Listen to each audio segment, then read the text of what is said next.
Welcome back, guys, to the final beer review of the Saturday night. Hope you've all had a good day. I didn't particularly. Sheffield United lost. Thankfully I've not had any stick off a certain Jonathan Brown out there, not yet anyway.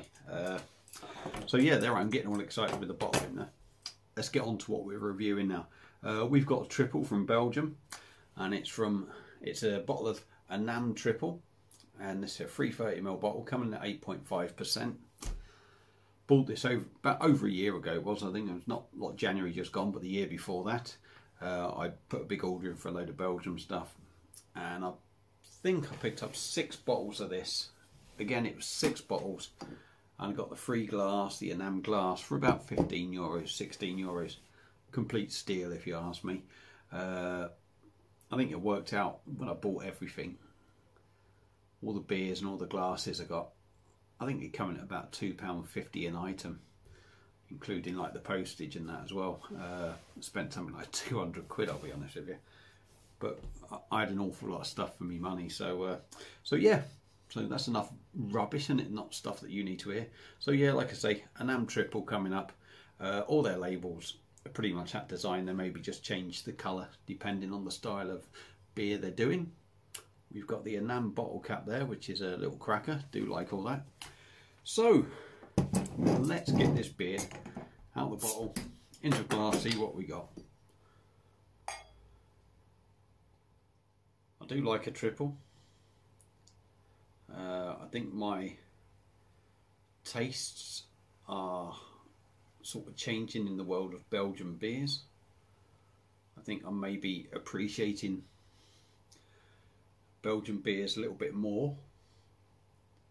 I certainly don't claim to be an expert, but the more you try, the more you sort of you can see the variations and the changes in different beers. So with this one, it's sort of burnt orange, amber in colour, hazy as you like.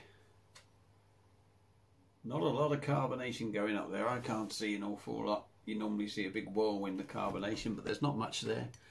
Got a finger of quite spacious white head on top. Pretty much looks as you'd expect, although I would expect a little bit more carbonation, but let's dive in on the nose, see what we get.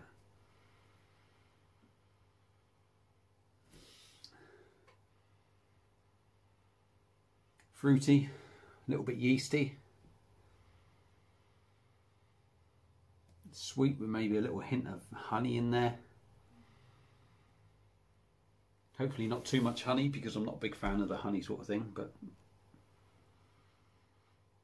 not picking an awful lot up though on that, if I'm brutally honest. But I've had a couple of beers, also had a Chinese for tea, so. But no, I mean, it doesn't smell offensive, just a little bit subdued, so let's dive in. Cheers everyone.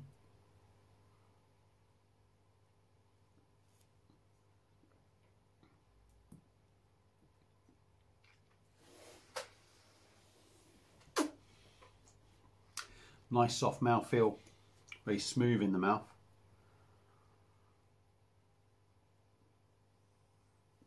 Lovely little bubbles going off. Carbonation.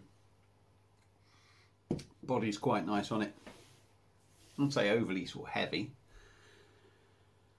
I find with some of the triples actually that I've been having lately, some of the ones I've had in the past, being sticky sort of give the impression that it's a little bit heavier. But I'm starting to enjoy these sort of lighter triples, but it does seem to just lose a little bit in the body.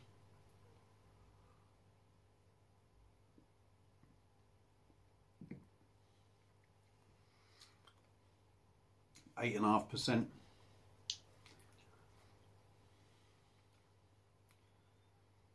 Again, I wouldn't say you're necessarily getting the 8.5%, but you can tell you're drinking something stronger there. There is a hint of alcohol, but not particularly big in your face. Tasting notes: floral, fruity, yeasty, little bit of honey sort of thing in there.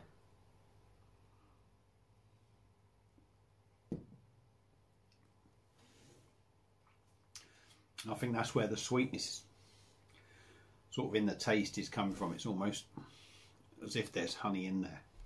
I don't know if there is, I don't know, but it's certainly gives you that impression. It's very sort of, it's like some of the British golden ales, if you like.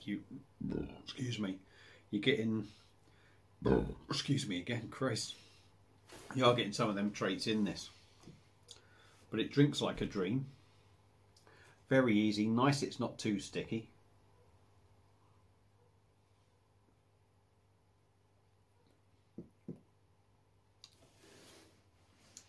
And the fruity floral notes with the honey, it's giving it sort of like a little bit of tang on the end. It's a decent beer. It is decent. I've got to admit, I've had this before, and the first one definitely tasted different to this. Now, whether that's tasted different just because obviously the food I've eaten, I had ice cream after my Chinese as well, so I don't know if it's all sort of just sort of coating the mouth and making it taste a little bit different.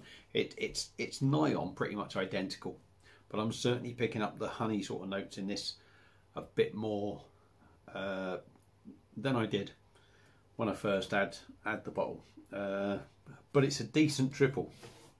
It does drink very easy. There's nothing left in there, so I can't get any in there. It does drink very easy. You do get an inkling of the alcohol in there. Very refreshing, to be honest. The honey note, I love the beer. I do love the beer, but today it's just I'm tasting that honeyness, honey sort of notes in there a little bit more than I sort of prefer. But it is an excellent triple, and I'm seeing, like I say, this is one of them ones I'm seeing the difference between when you're trying the different ones, the less stickiness in the beer, and you can appreciate actually that the beer is actually better. And I'm finding that maybe with blondes as well. As much as I love the Lef, that when I try a different blonde that hasn't got all that stickiness in there, it is nicer. So yeah, that's it for me. That's this review for this one. I do like that. I do like that. The only little downside to it on this occasion is that honey is a little bit too much for me. But still a cracking beer. So I'd highly recommend that to anyone that likes these triples and that. Drinks like a dream, like I say, beautiful to drink, and because it's so smooth and everything, it does add to the experience. If you've had this Ename triple before, let me know what you think. And that's it for this beer review, the final one of the day. I'm going to bugger off now, sit down, put my feet up, drink that, go and watch a film, relax with the wife, and get ready for work tomorrow. So thanks for watching, everyone. Thanks to all the new subscribers. Stay tuned, 3 more coming tomorrow, and that'll be it for another week. So thanks again, and I'll see you soon. Cheers.